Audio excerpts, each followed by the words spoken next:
ವರ್ಷಗಳ ಹಳೆಯ ಇತಿಹಾಸವನ್ನ ಹೊಂದಿರುವಂತ ಹನುಮ ವಿಗ್ರಹ ಇದೆ.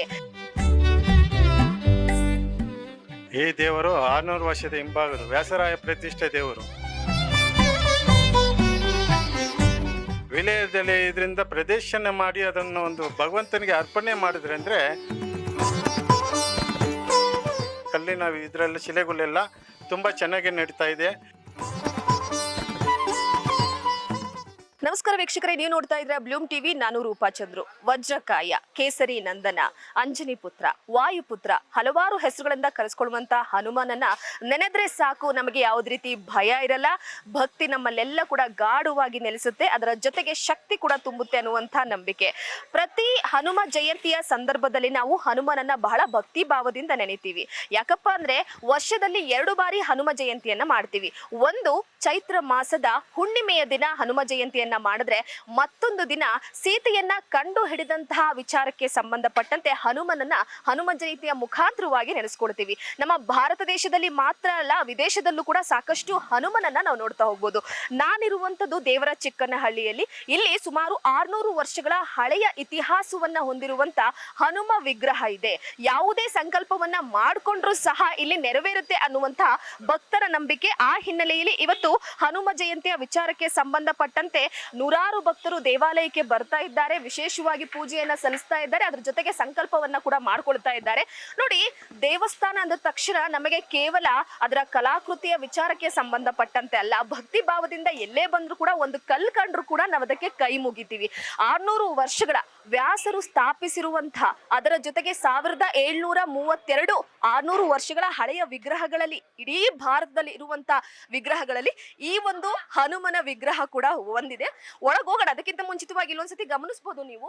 ನೋಡಿ, ಇದು ನೆಕ್ಸ್ಟ್ ಅಂದ್ರೆ ಜನವರಿಯ ಸಂದರ್ಭದಲ್ಲಿ ಜೀರ್ಣೋದ್ಧಾರ ಕಾರ್ಯವನ್ನ ನೆರವೇರಿಸಲಾಗುತ್ತೆ. ಈ ಒಂದು ದೇವಸ್ಥಾನ ಸಂಪೂರ್ಣವಾಗಿ ಈ ರೀತಿ ಬದಲಾವಣೆ ಆಗುತ್ತೆ. ಈಗಾಗಲೇ ಸಾಕಷ್ಟು ಭಕ್ತರು ಈ ಆಂಜನೇಯ ಸ್ವಾಮಿಗೆ ಭಕ್ತಿ ಭಾವದಿಂದ ಈ ಒಂದು ದೇವಸ್ಥಾನವನ್ನ ಸ್ಥಾಪನೆ ಮಾಡಬೇಕು ಅಂತ ಎಲ್ಲಾ ರೀತಿಯ ತಯಾರಿಯನ್ನ ಮಾಡಿಕೊಂಡು ಅಡಿಗಲನ್ನ ಹಾಕ್ಲಾಗ್ತಾ ಇದೆ. ಅದರ ಜೊತೆಗೆ ಒಳಗಡೆ ಸಾಕಷ್ಟು ಇತಿಹಾಸ ವಿಚಾರಕ್ಕೆ ಸಂಬಂಧಪಟ್ಟಂತೆ ಮಾಹಿತಿಯನ್ನ ಕೂಡ ಕೊಡ್ತಾ ಹೋಗ್ತಾರೆ. ಗಮನಿಸ್ತಾ ಇರ್ಬೋದು, ಎಲ್ಲ ಭಕ್ತಾದಿಗಳು ಕೂಡ ಈಗಾಗಲೇ ಒಳ ಹೋಗಿ ದೇವರ ದರ್ಶನವನ್ನ ಪಡ್ಕೊಳ್ತಾ ಇರುವಂತದ್ದು. ಹೂವಿನಿಂದ ಅಲಂಕೃತವಾಗಿರುವಂತಹ ಆಂಜನೇಯ ಸ್ವಾಮಿಯನ್ನ ಕಣ್ತುಂಬಿಕೊಳ್ತಾ ಇದ್ದಾರೆ. ಬೆಳಗ್ಗೆಯಿಂದಲೇ ನಾನಾ ರೀತಿಯ ಅಭಿಷೇಕಗಳನ್ನ ಮಾಡಲಾಗಿತ್ತು, ವಿಶೇಷವಾದ ಪೂಜೆಗಳನ್ನ ಸಲ್ಲಿಸಲಾಗಿತ್ತು.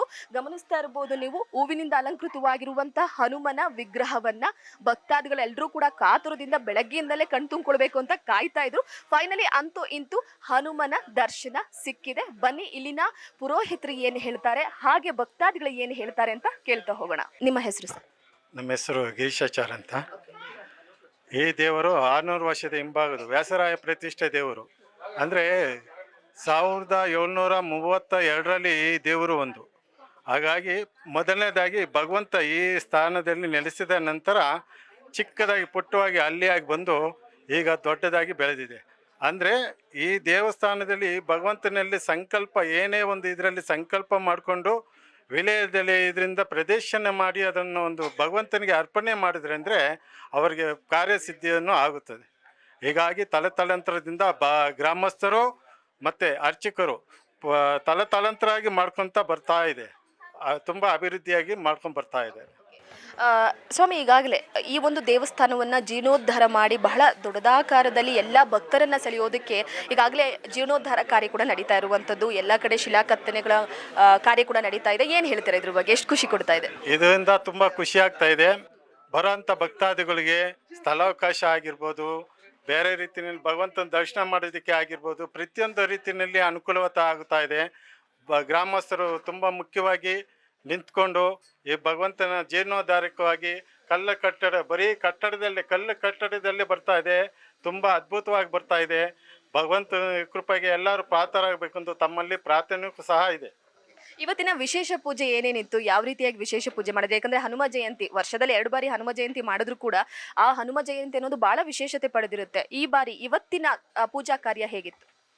ಇವತ್ತಿನ ಕಾರ್ಯಕ್ರಮದಲ್ಲಿ ಎಲ್ಲ ಭಕ್ತಾದಿಗಳು ಏನು ಪಂಚಾಮೃತಿಗೆ ಏನೆಲ್ಲ ತಗೊಂಬಂದಿರ್ತಾರೆ, ಪಂಚಾಮೃತ ಅಭಿಷೇಕ ಆಗಿರುತ್ತೆ, ಆಮೇಲೆ ಅರಿಶಿನ ಅಭಿಷೇಕ ಆಗಿರುತ್ತೆ, ನಂತರ ಪುಷ್ಪ ಅಲಂಕಾರ ಆಗಿರುತ್ತೆ, ಆಮೇಲೆ ತೀರ್ಥ ಪ್ರಸಾದ ವಿನಿಯೋಗ ಎಲ್ಲ ನಡೆಯುತ್ತೆ. ಸಂಜೆ ಪಲ್ಲಕ್ಕಿ ಉತ್ಸವ ಕೂಡ ನಡೆಯುತ್ತೆ. ಈಗ ಭಕ್ತರೆಲ್ಲರೂ ಕೂಡ ಕೈ ಜೋಡಿಸಿ ಈ ಒಂದು ಜೀರ್ಣೋದ್ಧಾರ ಕಾರ್ಯದಲ್ಲಿ ಮುಂದಾಗಿರುವಂತದ್ದು ನಿಮಗೆ ಎಷ್ಟು ಖುಷಿ ಕೊಡ್ತಾ ಇದೆ? ತುಂಬ ಖುಷಿ ಇದೆ. ಒಂದು ಸಂಕಲ್ಪ ಮಾಡ್ಕೊಂಡು ಒಂದು ಇದು ಮಾಡ್ಕೊಂಡಿದ್ವಿ, ಅದೇ ಥರ ಭಗವಂತನ ಇದರಿಂದ ಬೇಗನೆ ಎಲ್ಲ ಕಟ್ಟಡಗಳು ಇದೆಲ್ಲ ಕಲ್ಲಿನ ಇದರೆಲ್ಲ ಶಿಲೆಗಳೆಲ್ಲ ತುಂಬ ಚೆನ್ನಾಗಿ ನಡೀತಾ ಇದೆ. ಭಕ್ತಾದಿಗಳು ಅದೇ ರೀತಿ ಕೋಆಪ್ರೇಟ್ ಮಾಡ್ತಾ ಇದ್ದಾರೆ. ಗ್ರಾಮಸ್ಥರು, ಮುಖ್ಯವಾಗಿ ಗ್ರಾಮಸ್ಥರು ಮಾತ್ರ ತುಂಬ ಹೆಚ್ಚಿನ ಉತ್ಸಾಹದಿಂದ ಮಾಡ್ತಾ ಇದ್ದಾರೆ. ಈಗ ಎಲ್ಲಿ ಹನುಮ ಇರ್ತಾನೋ ಅಲ್ಲಿ ರಾಮ ಇರ್ತಾನೆ, ಎಲ್ಲಿ ರಾಮ ಇರ್ತಾನೋ ಅಲ್ಲಿ ಹನುಮ ಇರ್ತಾನೆ. ಹನುಮನ ವಿಶೇಷವಾಗಿ ನೋಡಿದ್ರೆ ನಮ್ಮ ಸಂಕಷ್ಟಗಳನ್ನೆಲ್ಲ ಕೂಡ ಪರಿಹಾರ ಮಾಡುವಂಥದ್ದು. ನೀವು ಹೇಳಿದ್ರಿ ವಿಳ್ಯದೆಲೆನ ಅರ್ಪಿಸಿದ್ರೆ ಸಂಕಷ್ಟ ಪರಿಹಾರ ಆಗುತ್ತೆ ಅಂತ. ಸಾಕಷ್ಟು ಜನ ಭಕ್ತಾದಿಗಳು ಹೊರಗಡೆ ಕೇಳಿದಾಗಲೂ ಕೂಡ ನಮ್ಮೆಲ್ಲ ಕಷ್ಟ ನಿವಾರಣೆ ಆಗಿದ್ದಾನೆ ಅಂತ ಹೇಳಿದ್ದಾರೆ. ಸೊ ಎಲ್ಲೋ ಒಂದು ಕಡೆ ಪವಾಡವಾಗಿ ಕಾಣಿಸುವಂತಹ ದೇವರುಗಳು ಅಪರೂಪವಾಗಿ ಸಿಗುವಂಥದ್ದು ನಮಗೂ ಕೂಡ ಬಹಳ 1000 ವರ್ಷ ಆಗಿ 600 ವರ್ಷಗಳ ಹಳೆಯ ಇತಿಹಾಸ ಇರುವಂಥದ್ದು. ನಿಮ್ಮೂರಿನಲ್ಲಿ ನೆಲೆಸಿರುವಂಥದ್ದು ಎಷ್ಟು ನಿಮಗೆ ಖುಷಿ ಕೊಡ್ತಾ ಇದೆ? ಯಾರಿಂದ ತಗೊಂಡಿದೆ ಅಂತಲ್ಲ, ಭಗವಂತನು ಆ ರೀತಿಯಲ್ಲಿ ಆ ಸ್ಥಳದಲ್ಲಿ ಬಂದಾಗ ಭಗವಂತನು ಆ ರೀತಿ ಕೊಡ್ತಾನೆ. ಭಕ್ತಾದಿಗಳು ಬಂದು ಭಗವಂತನ ದರ್ಶನ ಮಾಡಿದಷ್ಟು ಖುಷಿ ಹೆಚ್ಚಾಗುತ್ತೆ.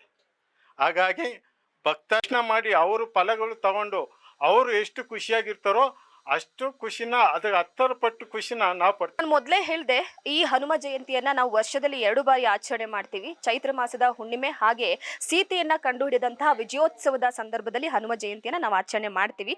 ಪ್ರಮುಖವಾಗಿ ನೋಡಿ, ಒಂದು ಕಡೆ ಇಲ್ಲಿನ ಇತಿಹಾಸದ ವಿಚಾರಕ್ಕೆ ಸಂಬಂಧಪಟ್ಟಂತೆ ಸುಮಾರು 600 ವರ್ಷಗಳ ಇತಿಹಾಸ ಇರುವಂತ ಆಂಜನೇಯ ದೇವರನ್ನ ದರ್ಶನ ಮಾಡ್ಕೊಳ್ಳೋದೇ ಪುಣ್ಯ. ಅದರಲ್ಲೂ ಕೂಡ ಇಲ್ಲಿನ ಪವಾಡ, ಅದ್ರ ಜೊತೆಗೆ ಸಂಕಷ್ಟ ನಿವಾರಣೆಯ ವಿಚಾರಕ್ಕೆ ಸಂಬಂಧಪಟ್ಟಂತೆ ಮತ್ತಷ್ಟು ಭಕ್ತಾದಿಗಳು ಏನ್ ಹೇಳ್ತಾರೆ ಅಂತ ಕೇಳ್ತಾ ಹೋಗೋಣ ಬನ್ನಿ. ಇದೇ ಗ್ರಾಮದ ಗ್ರಾಮಸ್ಥರುಗಳು ಈಗಾಗಲೇ ಹನುಮ ದೇವರ ದರ್ಶನವನ್ನ ಪಡೆದುಕೊಳ್ಳೋದಕ್ಕೆ ಧಾವಿಸ್ತಾ ಇದ್ದಾರೆ. ಇದೇ ಗ್ರಾಮದ ಚೇತನ ಅವರು ನಮ್ಮೊಟ್ಟಿಗಿದ್ದಾರೆ, ಬನ್ನಿ ಮಾತಾಡ್ಸೋಣ. ಮ್ಯಾಮ್, ಇವತ್ತು ಹನುಮ ಜಯಂತಿ, ಹೇಗಾಯ್ತು ಪೂಜೆ ಎಲ್ಲ? ತುಂಬ ಚೆನ್ನಾಗಾಯ್ತು ಮೇಡಮ್. ಬೆಳಗ್ಗೆಯಿಂದನೇ ಮಾರ್ನಿಂಗಿಂದನೇ ನಡೀತಾ ಇದೆ ಪೂಜೆ, ಅಲಂಕಾರ, ಮಂಗಳಾರತಿ ಎಲ್ಲ ಚೆನ್ನಾಗಿ ನಡೀತಾ ಇದೆ.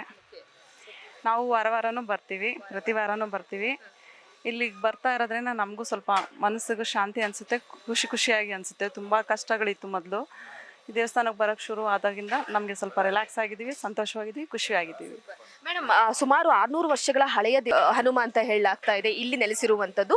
ಹೊಸದಾಗಿ ಜೀರ್ಣೋದ್ಧಾರ ಮಾಡ್ತಿದ್ದಾರೆ ದೇವಸ್ಥಾನವನ್ನ, ಎಷ್ಟು ಖುಷಿ ಕೊಡ್ತಿದೆ ನಿಮಗೆ? ತುಂಬಾ ಖುಷಿ ಆಗ್ತಿದೆ. ನಮಗೂ ಏನಾದರೂ ಮಾಡಬೇಕು ಅಂತ ಆಸೆ ಇದೆ. ನೋಡೋಣ, ದೇವ್ರ ಇಚ್ಛೆ ಇದ್ದರೆ ಕೈಲಾದರೆ ನಾವು ಕೂಡ ಸಹಾಯ ಮಾಡೋಕ್ಕೆ ಮುಂದೆ ಬರ್ತೀವಿ. ಪ್ರತಿ ಸಂಕಲ್ಪ ಮಾಡ್ಕೊಂಡ್ರೆ ನಾವು ಇಲ್ಲಿ ಏನೇ ಅಂದ್ಕೊಂಡ್ರು ಕೂಡ ನೆರವೇರುತ್ತೆ ಅನ್ನೋ ಒಂದು ನಂಬಿಕೆ ಇದೆ, ಹೌದಾ? ಅದು ಖಂಡಿತವಾಗೂ. ಯಾಕಂದರೆ ನಾವೇ ಉದಾಹರಣೆ, ನಾವು ಕೂಡ ಪ್ರತಿ ವಾರ ತುಂಬ ಬರ್ತಾ ಇದ್ವಿ. ಈಗ ಕೆಲ್ಸಕ್ಕೆ ಹೋಗ್ತಾ ಇರೋದ್ರಿಂದ ಕಮ್ಮಿ ಮಾಡಿದ್ದೀವಿ. ಈಗ ಮತ್ತೆ ಶುರು ಮಾಡಿದ್ದೀವಿ. ಅಂದ್ಕೊಂಡಿರೋ ಕೆಲಸ ಆಗಿದೆ, ಮತ್ತೆ ಆಗುತ್ತೆ ಅನ್ನೋ ಕೂಡ ನಂಬಿಕೆ ಇದೆ 100%. ಕ್ಯಾಮ್ರಾ ಪರ್ಸನ್ ಸೋಮಶೇಖರ್ ಜೊತೆ ರೂಪಾ ಚಂದ್ರು, ಬ್ಲೂಮ್ ಟಿವಿ. ನೀವು ಈ ಕೂಡ ಎಲ್ಲ ನಮ್ಮ ಚಾನಲ್ಗೆ ಸಬ್ಸ್ಕ್ರೈಬ್ ಆಗಿಲ್ಲ ಅಂದರೆ ಸಬ್ಸ್ಕ್ರೈಬ್ ಬಟನನ್ನು ಕ್ಲಿಕ್ ಮಾಡಿ, ಪಕ್ಕದಲ್ಲಿರೋ ಬೆಲ್ ಐಕನನ್ನು ಕ್ಲಿಕ್ ಮಾಡಿ. ನಾವು ಅಪ್ಲೋಡ್ ಮಾಡುವಂತಹ ವಿಡಿಯೋಸ್ ನಿಮಗೆ ನೋಟಿಫಿಕೇಶನ್ ಬರುತ್ತೆ.